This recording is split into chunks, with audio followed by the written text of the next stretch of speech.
మనము ఈ క్లాస్లోని డోంట్ ఎప్పుడు ఉపయోగించాలి, డజంట్ ఎప్పుడు ఉపయోగించాలి అనేది తెలుసుకుందాం. డోంట్ అనేదేమో ఐ కానీ, వి కానీ, యూ కానీ, దే కానీ, ఎవరి ఫ్రెండ్స్ కానీ ఈ వ్యక్తులు వచ్చినప్పుడు మాత్రమే డోంట్ ఉపయోగించాలి. డజంట్ మాత్రానికి ఈ, she, it, Ramu, friend, father, mother, brother, sister, uncle, aunty, grand father, grand mother, any singular subject.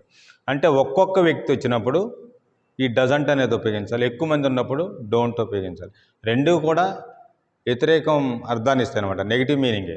కానీ ఇక్కడ మనం చూసుకున్నట్లయితే ఐ కానీ, వి కానీ, యూ కానీ, దే కానీ, యువర్ ఫ్రెండ్స్ ఈ వ్యక్తులకు మాత్రమే డోంట్ ఉపయోగించాలి. ఈ కానీ, షీ కానీ, ఇట్ కానీ, రాము, ఫ్రెండ్, ఫాదర్ వాటికి మాత్రం డజంట్ ఉపయోగించాలి. ఫర్ ఎగ్జాంపుల్, నేను రోజు క్రికెట్ ఆడను, I don't play cricket daily. మేము రోజు క్రికెట్ ఆడము, we don't play cricket daily. మీరు రోజు క్రికెట్ ఆడరు, you don't play cricket daily. వారు రోజు క్రికెట్ ఆడరు, they don't play cricket daily. మీ స్నేహితులు రోజు క్రికెట్ ఆడరు, your friends don't play cricket daily. మరి ప్లూరల్ సబ్జెక్ట్స్కి అయితే డోంట్ తీసుకున్నాం.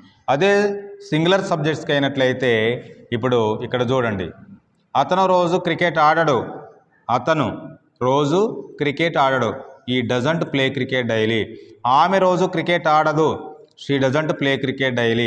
అది రోజు క్రికెట్ ఆడదు, it doesn't play cricket daily. Ramu రోజు క్రికెట్ ఆడడు, Ramu doesn't play cricket daily. మీ స్నేహితుడు రోజు క్రికెట్ ఆడడు, your friend doesn't play cricket daily. నేను రోజు టీ త్రాగను, I don't take tea daily, I don't take tea daily. మేము రోజు టీ త్రాగము, we don't take tea daily. మీరు రోజు టీ త్రాగరు, you don't take tea daily. వారు రోజు టీ త్రాగరు, they don't take tea daily. మీ స్నేహితులు రోజు టీ త్రాగరు, your friends don't take tea daily. ఇక్కడ అయినట్లయితే అతను రోజు టీ త్రాగడు, ఈ డజంట్ టేక్ టీ డైలీ. ఆమె రోజు టీ త్రాగదు, she doesn't take tea daily. అది రోజు టీ త్రాగదు, it doesn't take tea daily. Ramu రోజు టీ త్రాగడు, Ramu doesn't take tea daily. మీ స్నేహితుడు రోజు టీ త్రాగడు, your friend doesn't take tea daily. మా నాన్నగారు రోజు టీ త్రాగడు, my father doesn't take tea daily. మా అన్నయ్య రోజు టీ త్రాగడు, my brother doesn't take tea daily. మా అక్క రోజు టీ త్రాగదు, my sister doesn't take tea daily. మా మామయ్య రోజు టీ త్రాగడు, my uncle doesn't take tea daily.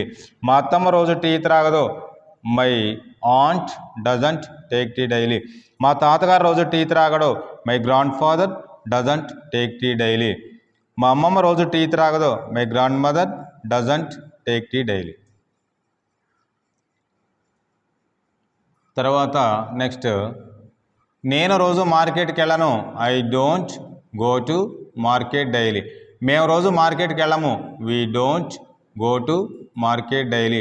మీరు రోజు మార్కెట్కి వెళ్ళరు, you don't go to market daily. వారు రోజు మార్కెట్కి వెళ్ళరు, they don't go to market daily. మీ స్నేహితులు రోజు మార్కెట్కి వెళ్ళరు, your friends don't go to market daily. ఇక్కడ అయినట్లయితే అతను రోజు మార్కెట్కి వెళ్ళడు, he doesn't go to market daily. ఆమె రోజు మార్కెట్కి వెళ్ళదు, she doesn't go to market daily. అది రోజు మార్కెట్కి వెళ్ళదు, it doesn't go to market daily. Ramu రోజు మార్కెట్కి వెళ్ళడు, రాము doesn't go to market daily. మీ స్నేహితుడు రోజు మార్కెట్కి వెళ్ళడు, your friend doesn't go to market daily. మా నాన్నగారు రోజు మార్కెట్కి వెళ్ళడు, my father doesn't go to market daily. మా అమ్మగారు రోజు మార్కెట్కి వెళ్ళదు, my mother doesn't go to market daily. మా అన్నయ్య రోజు మార్కెట్కి వెళ్ళడు, my brother doesn't go to market daily. మా అక్క రోజు మార్కెట్కి వెళ్ళదు, my sister doesn't go to market daily. మా మామయ్య రోజు మార్కెట్కి వెళ్ళడు, my uncle doesn't go to market daily. మా అత్తమ్మ రోజు మార్కెట్కి వెళ్ళదు, my aunt doesn't go to market daily. మా తాతగారు రోజు మార్కెట్కి వెళ్ళడు, my grandfather doesn't go to market daily. మా అమ్మమ్మ రోజు మార్కెట్కి వెళ్ళదు, my grandmother doesn't go to market daily. What is the difference between plural subjects and singular subjects? అంటే ఇక్కడ మనకి వేరియేషన్ ఏంటి, తేడా ఏంటంటే ఐ కానీ వి కానీ యూ కానీ దే కానీ యువర్ ఫ్రెండ్స్ కానీ అయితేనేమో నెగిటివ్, అంటే వెళ్ళను రాను ఆడను పాడను చూడను తినను అన్నప్పుడు డోంట్ ఉపయోగించాలి. ఇక్కడ సింగులర్ సబ్జెక్ట్స్ విషయంలోని అతను వెళ్ళడు మా నాన్నగారు వెళ్ళడు, అతను రాడు మా నాన్నగారు రాడు, ఇట్లాంటి వెళ్ళడు రాడు ఆడడు పాడడు తినడు చూడడు మాట్లాడడు తీసుకోడు నాన్ వెజ్ తినడు టీ త్రాగడు క్రికెట్ ఆడడు మా ఇంటికి రాడు నాతో మాట్లాడడు, ఇట్లాంటి నెగిటివ్ వచ్చినప్పుడు ఇక్కడ మనము డజంట్ ఉపయోగించాలి. అంటే సింగులర్ సబ్జెక్ట్స్కి అయితేనేమో నెగిటివ్ మీనింగ్లోని వ్యతిరేక అర్థాన్ని ఇచ్చేటప్పుడు డజంట్ ఉపయోగించాలి, ప్లూరల్ సబ్జెక్ట్స్కి అయితేనేమో డోంట్ ఉపయోగించాలి.